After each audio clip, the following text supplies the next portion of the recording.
Ijuma bachoti gala amboda barre inji folo tarangorre situna barsise male la sala sato jalalati Nageenyi jaalalli haraara Kiristoos iddoo jirtaniif lafa jirtan kallattii jirtan kamirratti isiniif haa baay'atu kabajamtoota jaalatamtoota hordoftoota sarkaalam jalatti argamtan marti keessaniyyuu akkam jirtu nagaadha nagaa guutuun qaba jira galata waaqayyoo nagaan na bira jiru immoo darbee simbirareen akka jiraatu waaqayyo gooftarraa abdiin qaba isiniin jechuun jaaladha. Egaa warreen agaammaatti like subscribe gochuudhaan jabaadhatanii jajjabeessaa naduufa jirtan marti keessaniyyuu naaf galatooma jecha isiniif hin qabu galatooma jechuun bicha isiniin ibsu isiniin jechuun jaaladha. Warreen agaammaatti naduufa jirtan hundi keessaniyyuu naaf galatooma ulfaadhaa jiraadha isiniin jechuun jaaladha kabajamtoota fi jaalatamtoota koo'ee. Egaa badeen deebi'aa jira nan badaa akka bokkaa qaamni tiksee tokko aduunis immoo sissinni dandeessa akka sissinni jechuun jaaladha. Egaa haaluma qilleensa irraa kan ka'e amma immoo hin badu jedhee abdiin qaba waaqayyo irraa isiniin jechuun jaaladha. Egaa baduu kiyyaaf dhiifama naaf godhaa isiniin jechuun jaaladha. Gidduudhaan biyyan ture kanaafidha waan ta'eef iyyuu isin xalaa badee amma immoo deebi'eeti nan jira galannii fi ulfinni waaqayyoodhaaf haa ta'u. Egaa har'a maal qabattee dhuftee hojjettanii wanta baay'ee isaa laphee nama badeessu wanta baay'ee isaa baqqaashoo namatti ulfaatu gochoonni suukaneessuun inuma raawwatamu gochoonni badaasaa garaa keenya nu ammeessu kan nama dhukkubsus waa baay'eetu raawwatama garuu akkuma jalqabaa inni irratti isinii kaa'ee tambalee irratti barreessee fi jalqaba viidiyoo isinii kaa'ee irratti akkuma argitanii haadha keenyadha nama guddoodha namni haadha qabu namni haadharraa dhalatee haadha qabu. Ani haadha nama akkana hin godha haadha nama akkanattiinis eenyu godha jedheetoo akkanattiin salphisa jedheetoo hin yaadu isiniin jechuun jaaladha. Egaa akkuma viidiyoo irratti argitanii namni kun nama guddaadha ijoollee afuran qaba jedhanii tooti kan isaan dubbachaatoo jiranii yaa'u jireenyi biyya lafaatuun bu'aa bahii qabdi rakkina hedduutu keessa jira. Rakkinaaf isaan akkuma biyyaa ba'anii hin hojjetaniitu hin jijjiiran jedhaniiti garuu baay'eedha cinqata irraan isaa dhufu wanta hundarraan iyyuu haa dhufu isaan yaa dhukkubsatanii akka nama sammuu hin qabneetitti akka nama yaaduu hin dandeenyettidha kan isaan eenyu jedhanii viidiyoo isaanii argitan yoo ta'e harka isaanii kan walitti hidhanii miila isaanii kan itti hidhanii rabbiif jedha aguma qiyyamaa daadatu jedhanii too isaan osoo akkanattiin wodwaataniyyuu jechuudha odoo akkanattiin ishiin wodwaatatu jirtu haati keenya kuni. Isaan garuu harka isheetii fi miila ishee walitti hidhanii boroo hojii si galchina zimmi jedhanii too akkanattiin namni haadharraa dhalate haadha ofii akkanattiin haadha qabaatee ani hin beeku oolmaan aadaa dubbatameen dhumaanaa fi gama kiyyaanii waa'ee haadha nan haasaayyuu doon jedhe haasayeetis fixuu dandeettis ibsuus hin danda'u gara kiyyaanii gin immoo nuti baqqaashu maaliif yeroo sadarkaa dargaggummaa keessa jirrutti laphee difiniidha laphee dandaannadha wanti hundumtin iyyuu boru nutis maaliif haadha ta'uudhaaf deemna dubartiidha waan ta'eef iyyuu waaqayyo yoo nu eebbise waaqayyo kennaa isaatiin ganama yoo nu eebbise daa'ima nuuf kenna. Nutis haadha taana waan ta'eef iyyuu haadha namaati irratti gochaan taane raawwachuun hin barbaachisu isiniin jechuun jaaladha na dhugaa waaqa baay'ee tokko na dhukkubse maaliif haati keenya kun kanaatiyyuu musliimadha jechuudha isaanii shaarbirree mataa isaaniitti irraa kaasanii hojjechuun akkanattiin bakka maaliif barbaachise haadha namaa akkanatti salphisuun gaafa isaan haadha dubartii keessaa gadi ba'anii dubartiirra dhalatanii inni dhiirarree haa ta'u ishee dhiiratu garaa jabaata jedhu dubartiin akkasittiin borojjisi galchina zimmedhii maalii jedhanii ta'u akkasitti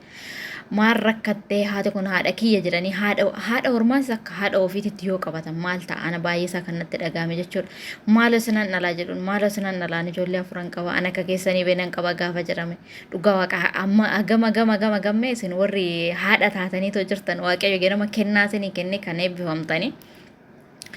Garaan haadha akkama amma akka nama dhukkubsu isiniin beektu isiniin jechuun jaaladha.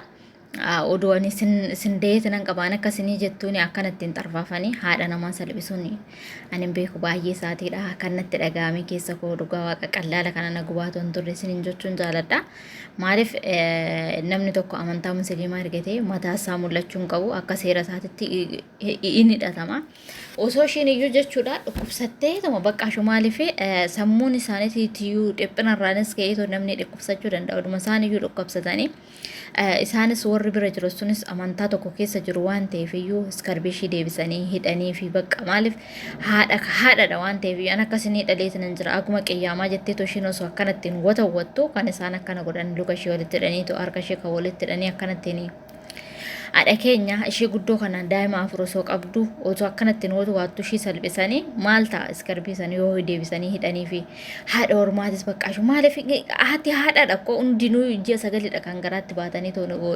nama da'an waan ta'eef iyyuu daaraaf dachee nyaachisanii ani hin beeku oolmaan haadhaa garuu isinumaa finni sabatalayyuu warri deessanii ta'u ilmoo qabdanii jechuudha haati maal akka taate osoo akkanattiin nama cabaa bakka rakkina biyyaa nama baasa isheen iyyuu rakkachuu baatte odoo jireenyi duniyaa tun takka olii takka gadi ta'uu baatte ijoollee afur qabaattee har'a umurii kanaan umurii biyya isaanii keessa ta'anii biyya isaanii keessatti jiraachuu danda'anidha. Ta'anii xooramuu danda'anidha isaan umurii kanaan garuu kan biyya ba'anii asitti dhufanii akkanattiin salphatanii dammoo miidiyaa irra baasanii akkana godhanii jireenyi duniyaa tana maal godhu bu'aa bayiidha guutteen guuttuu hirratteen irrattu hin guutti jedhaniiti yoo eenyu jedhan isheen hin guuttu bakka isheen hanqattu sana ishii sanuma garuu ani hin beeku dhugaa waaqa humnaa olidha kan natti dhaga'ame viidiyoo isaanii yoo xiqqaate si'a meeqa irra deddeebi'ee ilaalee watu waannaa isaa watu waatanii kadhaa isaan immoo yoo akkasittiin kadhatan isaan immoo xarfafanii borojjii si galchina maal si goona maaliif nama guddaadha bakka namni kun nama guddaa tokko akka nama guddaa tokkotti haadha tokko akka haadha keenyatti yoo qabanye maal ta'a odoo namni kamiyyuu haadha irraa dhalate haadha malee lafa kanarratti kan eenyu kan dhalate hin jiru dhoqqeen iyyuu raammoo dhalti jedha oromoon innaa mammaakoo osoo haadha keenya akkana ta'ee maal goona jedhanii jalqaba gochaa badaa wanta hin taane raawwachuudhaan duratti haadha koo osoo ta'e maalan godha haadha kiyya akkanumatti gochoota kanan irratti raawwadhaa jedhanii akkasittiin osoo adda baafatanii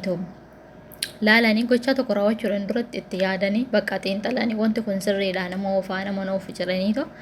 akkasittiin odoo hojjetanii baay'ee natti tole isiniin jechuun jaaladha. Eegamee viidiyoo kana gala laalai wanni hundumaaf iyyuu mucaa naa qabamu namna jechaatu jiru warri kuuni. Ani garuu gama kiyyaan akka haadha tokkootitti akka nama haadha qabuutitti akka oolman haadhaa na dhukkubsuutitti qabamanii odoo isaan itti gaafatamummaa fudhatee mucichifaan batalayyii kan luka ishii walitti hidhee harka isaanii akkasittiin walitti hidhee eenyu jedhu kun osoo gaafatamanii nama jabaa salphisuurraa nama jabaa bakka maaliif bakka namni kamiyyuu wanti amantaasa hin eenyu hin jemne hin eeyyamamne irratti immoo waraabuudhaan iskarbichas itti uffisanii eenyu jedhanii adoo tarkaanfii irratti fudhatanii baay'ee isaanitti tole isiniin jechuun jaaladha. Egaa addunyaa tanarra har'a sadarkaa dargaggummaa irra sira jiraanneef boru sadarkaan dullummaan dhufu nutti fakkaata. Shamarreen soo ta'e immoo akkuma har'a waxxaatii taanee bifti keenya bareedee wanta barbaanne uffannee wanta barbaanne akka barbaanne utaallu kanaa miti. Wanta hundinuyyuu guyyaa eeggata guyyaa isa gaafa dhufe akka haadha kanaatitti guyyaa gaafa daa'ima arganne daa'ima argachuuf suniyyuu kan waaqayyo ganama eebbisedha kan ilmoo argatu eebba haadhaaf abbaa kan qabu waaqayyo kan eebbise kan baarrakamedha ilmoo kan argatu sinin jechuun jaaladha. Akkas akka taanutti osoo yaanne burusaa anis haadhan ta'a jenneetu akkasittiin yaannu waan badaa raawwachuurra wanta gaarii yaa hojjennu sinin jechuun jaaladha. Jireenya addunyaa tanarraa jireenya ergisaati kan nuti jiraachaa jirru maaliif